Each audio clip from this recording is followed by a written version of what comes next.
What is going on? Welcome back to the channel. Myself and Mortem over there. We are going to give you everything you need to know about the Season 2 update, which has been, 4 months in the making. So, yeah, it's far past due, and let's get into it. So, first off, our playlists, as always. So, playlists, what we have now is, for Al Mazrah, you have your solos, duos, trios, and quads. They're keeping all of your game modes in that. And then you have Ashika Island. Ashika Island will be quads only, which they did say would be all modes. They did say they'd have solos, duos, trios, and quads, which was last week they said that in the update? Yeah, because we covered it in our video and said all modes would be in, and that's not the case. No, that is not the case. They gave us quads only, maximum players of 52. So either find some friends, group up with some randoms, or Face the Music and play with whoever you've got in quads. But what else do we have? Weapon tuning. So, weapon tuning. There has been a lot of tuning balances because they are long overdue as well. They're as long as overdue as this season is. So, yeah, as the tuning balances, we have tunings being enabled for laser attachments, which is interesting. So, you're going to be able to have even snappier ADS on some stuff now then, depending on what they offer you on each laser. Tuning sliders have been updated for numerous attachments. Some beneficial tuning attribute magnitudes have been increased. Some harmful tuning attribute magnitudes have been decreased. So, from what that reads, when you're tuning your sliders, the good stuff will be better, and the bad stuff will also be better. Yeah. Like if tuning your gun didn't make it easy to use anyway, by the looks of it, it's got a hell of a lot easier. But without same as when we go into these weapon attachments and actual weapons here, they don't give numbers anymore like they did with original Warzone. Original Warzone, you'd be like, okay, well, it's lost 2 points of damage. Its recoil's been adjusted by 10%. You don't get that anymore. We just get very broad statements. So first up is the M13. Increased damage to mid-range, increased upper torso damage, which, considering the fire rate it's got, depending on how much that is up by, could see it bringing around to being fairly usable. The Kastoff 762, damage reduction, plus adding additional long-range damage fall-off. That was... The 762 was basically on par with the RPK. So, yeah, it was very, very melty. A little bit of recoil, but... Yeah, I'm not surprised. More useful. It's just the mag size that let it down, really, wasn't it? But yeah, so I'm not surprised that's being nerfed, because obviously they've nerfed the RPK, as you can expect. So anything that was sort of on level or gonna be 100% meta afterwards has also taken a nerf, which is what they always do. Yeah. The Lachman 556 increased semi-auto fire rate. M4 has increased semi-auto fire rate. The STB 556 fixed an issue with a single tap mod magazine attachment, which caused the weapon to deal considerably less damage to the upper left leg. How very oddly specific. Yeah, someone must have shot someone in the leg and gone like, oh, that should have killed him in 5 bullets. It's a really specifically niche the thing, left leg. But yeah, hey, I'm glad something's being done to all bug fixes. Yeah. Battle rifles. The Lachman 762 decreased fully auto head and torso damage, increased semi-auto upper torso damage, increased semi-auto fire rate, reduced full auto recoil, increased damage on long range, and added minimum damage against armor. Then you've got the F-TAC Recon, decreased full auto upper torso damage, sped up ADS time, reduced full auto recoil. They've reduced the fully auto recoil. I know they kicked a fair bit, but it's because the type of rifle they are. Like, yeah, they're big damage dealing rifles. To make them more usable seems a bit odd to me. I thought that they did that on purpose, like the full auto having a lot of recoil, so that you didn't really go for that and you went for the semi-auto, which is exactly obviously how they're meant to be used. But I guess we'll see if it makes it meta. I really doubt it. But... Again, we've got no numbers, right? So we really don't know what's going to come about. Increased close range damage distance, increased lower torso damage, multiplier for that one, and then added minimum damage against armor. Basically, all of the rifles have been given the same treatment. Yeah, they've all sort of been given a slight buff in some way, and then generally a damage nerf, which makes them more easily accessible to people to use, but not as likely to use because they've actually made them weaker again. Onto the handguns. X13 Auto. Reduced damage while using akimbo. That was so obviously going to happen. It's happened across like the Diamatis and everything else that was used akimbo. They always nerf the akimbo power of them. Increase lower body damage. Wait, so they've increased damage, which is so increased damage on single.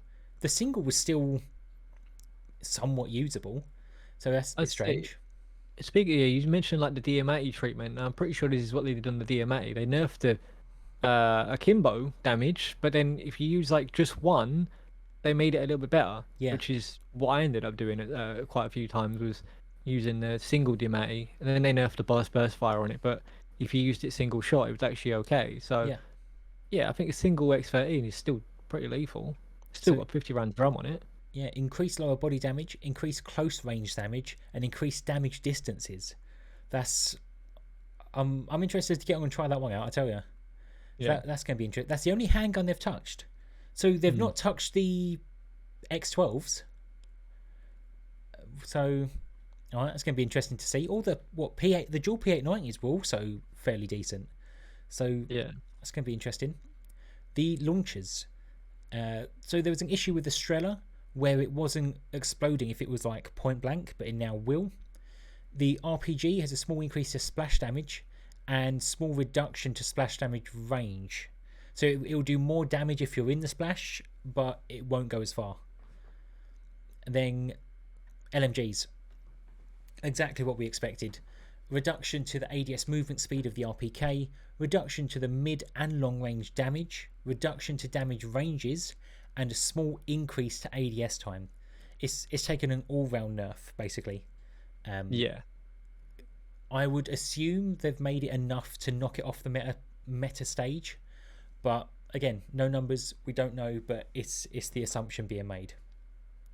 The thing is, though, we've seen this before with, guns that are like top tier meta, and then they nerf it, and we think, oh, that gun's got to be dead, right? Trash it's got to be dead. Yeah, and it's like, it's not. The DMR. Look how many times they nerfed that, and it was still four? Okay. I think it took 3 or 4 nerfs before it was dead. It took 3 or 4 before it was like not really. No one started using it anymore. Yeah. So, yeah, it's one of them things where, because, like you said, there's no numbers, we need to just feel it out. We need some in-game testing. Yeah, for sure. Then the RAL took an increased recoil only. It's the only thing they've done to it. But they've increased the recoil of the base. Remember, these stats are only for the base gun. So the increased base to the recoil, but they've now also increased how good the sliders do. So the recoil control slider will now do better than before. So how that's going to balance back out now will be very interesting to see if, they've increased the recoil, but I can actually tune harder now for recoil improvement. So we'll have to wait and see how those sliders move now. Marksman rifles, there's nothing exciting going on with marksman rifles really. Like the EBR got an increased upper torso damage, but then it had reduced long range damage, and it's the same sort of situation across the board really. Attack M, slight increase to rate of fire, increased upper torso damage, added minimum damage against armor. But yeah, so the rifles again, rifles across the board really haven't got anything. Melee, increased non-lunging melee damage range, allows players to hit equipment on the ground with melee while crouched. That was a big issue. If you wanted to get rid of a trophy system, you had to lay on top of it to be able to try and hit it. And if you're in a rush, you quickly want to get rid of that out of your way. It weren't easy, so that's a nice quality of life change. Melee attacks with non-melee weapons will now require 3 hits to kill a fully armoured enemy instead of 2. Why we ever went back to 2, I'll never know. At the end of Warzone, it only happened at the end of Warzone as well, right? Warzone 1, they decided to change it up to 3. And then all of a sudden we were back to 2. It made no sense whatsoever. So yeah, it should always be 3, because 2... It should be more. It should be way more. Yeah, considering you're wearing 3 armor plates. It takes me 5 bullets. It takes me 5 bullets to kill someone. I can pistol whip him 3 times instead. Like, that makes sense. But hey, any sort of slight nerf to melee, I'm always happy with. Yeah. SMGs. This is a bit of a funny one here. So SMGs, the Vaznev took a mid to long range damage reduction, which I don't think the Vaznev was overpowered. I think it was a nice all rounder. But that's fair. It's an SMG, I suppose. The miniback took a nerf, and I don't understand. Reduced damage ranges, reduced lower torso damage at close range, reduced lower body damage at mid to close range, and added a minimum damage against armor. I don't understand why the miniback has taken a nerf. The gun was trash, tickled people for days. That's the thing, unless the miniback was some sort of sleeper pick that was actually good on paper and we just didn't realise, but it didn't feel that way. No. I used it a couple of times, like on floor loot or pick someone else's up, and yeah, it felt absolute tickle machine. So that's a weird one, but yeah. I don't get that. And then you've got the Fennec. The Fennec was always going to get nerfed, decreased damage range overall, decreased headshot damage, and added a minimum damage against armor. That was always going to happen. It was to be expected. So we'll see, again, same as the RPK, we'll see what happens with that. Sniper rifles, Signal 50, reduced sprint outspeed, reduced movement speed, reduced long range damage, and small decrease to bullet velocity. I don't think it's not a nerf to kill it off, but it's a nerf considering the fire rate that it has. I think they're just trying to slow the overall usage of the gun down. Which I think is fair considering it's the only semi-auto out there. So we'll see how that plays out again. And then attachments, reduced ADS speed penalty for bipods, and fixed an issue with the choke attachments scaling hip spread incorrectly. So we'll just see how those go. But overall, I think the weapon tuning they've done is fairly justified. If you want, everything there seemed okay. There's nothing a bit out of the blue, and we'll just wait for actual numbers now then to see what's going on. But apart from weapon tuning, the maps have also taken some tuning. So map updates for Al Mazrah, a lot of new POI going on. Downed aircraft at Satic Caves, which is the old map that I can't remember. Yeah, the Modern Warfare 2 map. It's a plane from the map. I can't remember what one it is now. But yeah. They're basically putting another map into the game, same as they did with Dome. Underground tunnels in Suburb 14. New passenger train moving counter-directional to the existing cargo train. So the current train goes clockwise, so you can have another train going anti-clockwise now. That's cool. Be interesting if it's like side by side. If like the train cars are side by side, transfer between the two. I would have thought they would cross over at some point, unless it's a completely different track. But yeah, that'd be interesting to see what they do there. That'd be quite cool. Adding a path through the cliffside north of Hydroelectric, and adding vehicle ramp to the garage rooftop. That's for the international is the airport. And then you've got the Gulag map is being updated to suit a 1v1 combat in season 2. So remember, the Gulag now is 1v1.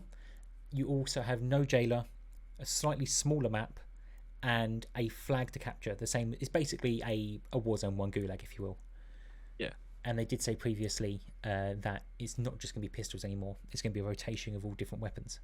So that's going to be interesting. But yeah, not too much going on the map, but definitely some needed POI to make some interesting gameplay up for the mid game. But then you have the new vehicles that are going on as well. So we have the new vehicle of the personal watercraft, which is just a little jet ski, which will be for 2 operators only, which I think is needed because traveling in the water is sometimes needed, but that boat is slow.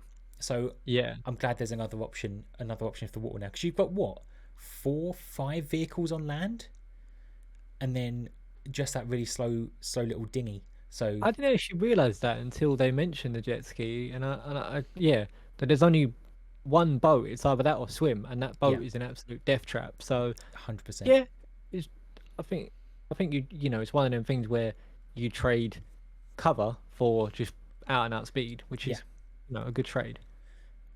To be fair, you don't have any cover in the other boat, do you?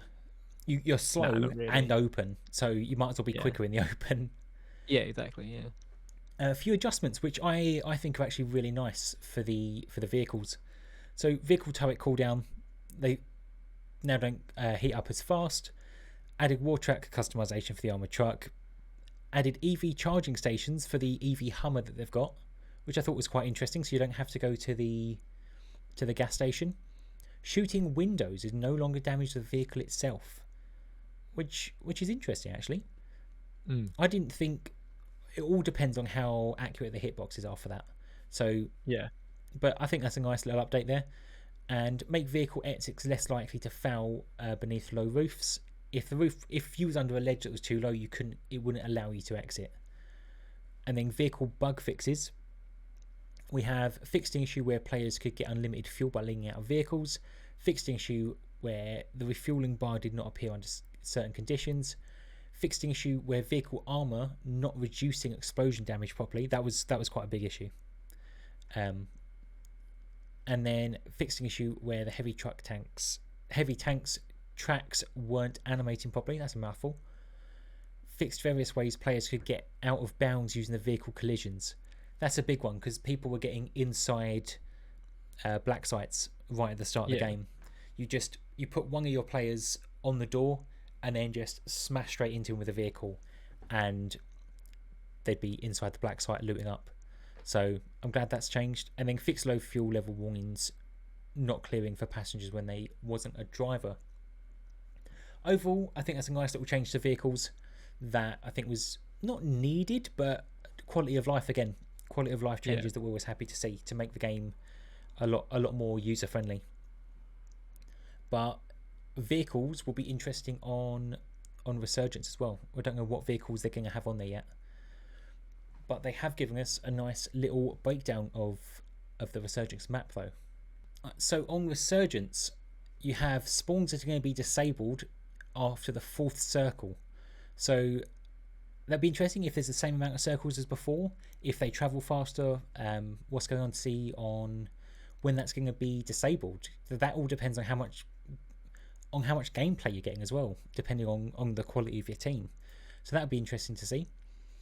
New score events. In addition to the traditional score events, we've added new ways to shorten the respawn time for your squad members. So on the old one, if you looted boxes, your timer would go down for your teammates to respawn, but they've got way more to do now. So headshots. Eliminating a player via a headshot will now reduce your time. So all these just reduce time. Eliminating AI combatants. Capturing a data highest uplink point. If you move more than 25 meters while your teammate is dead, that'd be interesting to see if that is recurring or if it's just the once. Yeah. Because otherwise you just keep springing, just keep going. Every 25 meters, just another tick. You eliminated a player while they were tracked by the hunt mechanic. It doesn't say you had to be tracking them. So I wonder if that works if they've got a tracking on them by somebody else. It would make sense if it was just yours, but it doesn't actually specify. So, because you eliminated 2 players in a row while they were tracked by a hunt mechanic. You broke all of the players' active armor plates. So yeah, you get a crack on somebody, then another time deduction. You got an elimination while squad member was down. That's interesting. You got an elimination while being the last member alive on your squad. So, going back. This is hunt mechanic, and now we can talk about the hunt mechanic. At any point during a match, eliminating a player will display their squad members for a few seconds on the minimap. Specific to solos, eliminating any player will display their location upon redeployment for 10 seconds. So yeah, that the death ping that you get is what they're now calling the hunt mechanic. So if you take out somebody's teammate, you get some time off. You'll be getting a quick squad wipe on them to get your teammates back, basically. Yeah. They have changed loadouts as well. So loadouts, players can acquire their loadouts via 2 different methods in Resurgence. Towards the end of the first circle, there is a public event that drops loadout crates for your squad. Loadout drop markers are also available via purchasing the buy stations using the same pricing scaling as the standard Battle Royale. So that's pretty standard. It's what we've seen across all modes since forever. Pretty standard on your loadouts. Additional information. Strongholds are disabled. Weapons found via ground loot always have attachments. Blue Resurgence supply boxes restock after 90 seconds, which we saw at the end of Warzone 1, right? Where they introduced Resurgence boxes. Yeah. So I think this is a probably faster respawn than they had, but that'd be interesting. They never had cash either, so it'd be interesting to see if they stick with the same method on there. Both restore honor tags and eliminations show red dots on the minimap. Enemy AI combatants only spawn during data heists, public event, or during a search and seizure contract. The data heist, public event, and search and seizure contracts are new to Resurgence. They're really simple events. If you're unsure on them, we're not going to cover them right now, but do take a look at the previous video, which will be linked down below, and you can check those out. So private matches are back as well. So private matches are enabled for Battle Royale, standard, solo, duo, trios, and quads on Al-Mazrah, and spectating feature on private matches will be enabled at a later date. That'd be interesting for big tournaments, things like World Series of Warzone. Doing the solo YOLO and stuff like that, you're going to need private matches. So they had to come in sooner or later. I am glad they're here. But overall, everything they're saying about Resurgence, I think, is spot on. It's mostly everything that we've already seen in Resurgence game modes. So I'm not surprised by it, really. So gameplay and loot adjustments. The loot across Al-Mazrah has been adjusted. Slight adjustments to the existing loot pool. Counter UAV has been added. So the counter UAV is now a new kill streak you can get. So it's being added into the loot pool from the floor, and they have to adjust the loot pool, right? You need a rotation of weapons on the floor, otherwise it is just a bit boring. Yeah, so let's get done. Caching economy. Players will now drop more cash upon elimination. I'm assuming they just changed that percentage. I think it was like a 60-40. I think you kept about 40% before. So it looks like they've changed that percentage over. Players will now retain more cash upon redeployment. Okay. So you get more cash when you redeploy, but you also drop more of it. So I'm assuming you get like a little cash buff when you redeploy back in. Yeah. Overall balance changes to economy so that players can earn more cash per match. Obviously, was a big issue. Yeah. Slight reductions to cash rewards for completing contracts. Oh, so you get less money for contracts. Okay, interesting. I do think they paid out a bit too much. I remember when we done, you do your save crackers and stuff on Al-Mazrah, they did seem to hand out quite a lot of money. Yeah. So, but it's not a problem. That's the thing. It's not a problem if the floor or box money is decent, which it should be. Yeah. So I don't think that's a huge issue.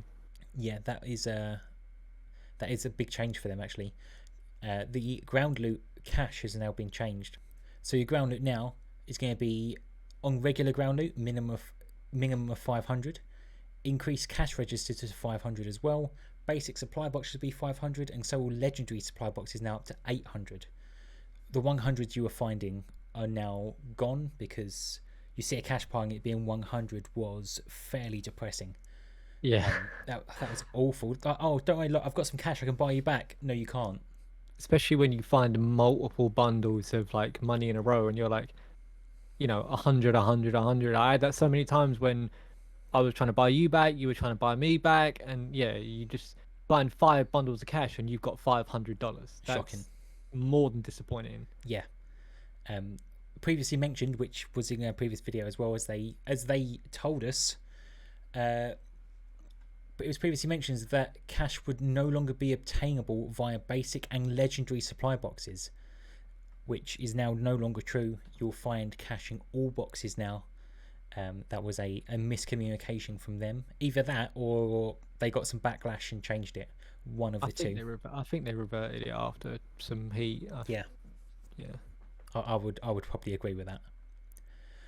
Armor plates. So plating, obviously, big issue. You'll now have 3 plates of armor vest at all times. Players will also spawn with a different number of equipped armor plates depending on the following: infield deployment, you will deploy with 2 plates. Gulag redeployment, you will redeploy with 3 plates, and resurgence deployment will redeploy with 2 plates. So you have the capacity for 3 plates still, but you'll spawn in with 2, and you just have to slot in an extra one when you find it. Which I think is it's exactly the same as Warzone 1. It's no different anymore. The plating system works exactly the same. So perk packages, you can now customize your own perk packages, which is massive. But Overclock and Bird's Eye are still disabled. Bird's Eye was obviously crazily broken. I thought they may have fixed that by now, but apparently not. Buy stations, all spawn locations are now static across each match. Loadout drop markers now have unlimited stock at all buy stations, which is massive. That's a big improvement. They had to be. Yeah. You can't put them in there and say, well, if you didn't get there first, tough luck. So yeah, it was. Yeah, it's especially when if you add more money in the game and then you're can't trying spend to it on anything. Yeah, you're trying to like, what happens if you buy your teammate back and you get a bunch of money together and you hit up a buy and it's like, oh yeah, someone in zone 1 bought it, so you could go on a tour of the whole island and not find a single buy marker. That'd be so stupid. So I'm glad that it's back to how it used to be. It's like you find a buy, it's always there. Yeah, has to be. So the money you need for your buys are also changed. So solos is going to be 8 grand, duos is going to be 12 grand, trios is going to be 16, and quads is going to be 20. The more players you have, the cheaper it gets, basically. So that's going to be interesting. But I don't think it's a crazy amount of money. I would like, obviously we play duos the most, so I'd like it to be a bit cheaper. But yeah, I think it's all reasonable amount, especially as you can now find more cash. It shouldn't be an issue. It should, even though the pricing's different, it should be way easier than before now. Yeah. It's cheaper now, right? It's cheaper to buy a loadout and they give you more cash. So for us before, it was 16 grand in duos and the money wasn't as the money was populous. Scarce. So yeah, it should be an overall improvement. So all positive, really. Yeah, I think all positive there. I think that's a nice change, quality of life for everyone there. And then proximity chat actually has taken a bit of a change also. So Prox chat's been changed for the good actually. I think it's a nice little change. Proximity chat now fades out more effectively over distance. So what is the range on it? It's 50 meters, right? Yeah, before it was 50 exactly, I believe. Yeah, so they've not said they've changed the actual distance of it, but if they're 50 meters away, they're going to be quiet. If they're in the building, it's going to be like they're in your party chat. So you could be able to sort of judge the distance and locate people a bit more easily now. Which I think is a nice change. I think that's a good quality of life change. That I don't see anything wrong with that at all. And people love proximity chat in this game, so that'll be interesting if they're whispering at you now instead. Apart from that, that is everything for this season of Warzone 2, but yet they have announced Season 3 of Warzone, which actually is even more interesting than this season. So Season 3 has been confirmed, obviously. I think it's 55 days from today that Season 3 comes out, and what they have confirmed is Gunfight returns to multiplayer with new maps for each season, Plunder returns to Warzone, and Warzone Ranked is confirmed. I think since a month of Verdansk, like the first month of Verdansk, people were saying like, all right, well, when are we getting a ranked mode for this? Yeah. So I think that was always on the cards. I didn't think it would take them this long to implement it, but no, I feel like there's been a demand for it, like you said, since for sure. the beginning of Warzone 1. So I'm a little bit surprised because I think that's always the next step whenever you have any mode is like, this mode's great and I really enjoy it, but I want to test myself. I want to climb the ranks. I want rewards. Like, you know, That's people everything. want What are the rewards for it? That's another thing that interests me. When I get to rank 10, do you get some COD points? Do you get a sticker? Like what is it? Do you get invites to different stuff? That would be quite cool. If they hosting Warzone, like if Call of Duty are hosting Warzone tournaments based on like ranked listings, like they've got loads more possibility now, right? If it's anything like the multiplayer ranked, I think launched today. Yes. And you've got like top 250 and all these like SR rankings, then it seems like there is a lot to play for, and it does seem like a good mode if they do it in the same way. Yeah. Which would probably make sense. Yeah, I'm quite interested to see it. Yeah, so now it feels like season 2 is like just dropping today, and it feels like already the focus I want is season on 3 now. Yeah, exactly. It's like already like when season 3 dropping Warzone ranked. Like I feel like this is going to be a big. I feel like it's going to be a big thing, and then maybe your standard Warzone matches won't be as sweaty then because people might be in ranked, so it should be more enjoyable. Or the opposite way around, and you'll get absolutely pub stomped, one of the two. Yeah.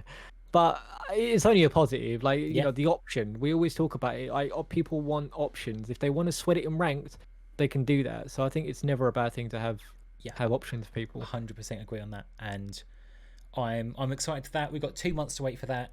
They're doing your weapon balancing now, getting your bug fixes out the way, and then put you in ranked, which I think if they'd done it the other way around, ranked to be dead. But I'm glad they're doing it like this. But guys, that's it from us this time. If you liked the video, like it, comment, share it with a friend. Let us know down below if there's anything else you want us to cover, anything else you want us to add in and cover instead. But we'll be interested to do it. We'll take your comments on board. Share it with a friend. Let us know you like the video, and we'll catch you again next time. Cheers.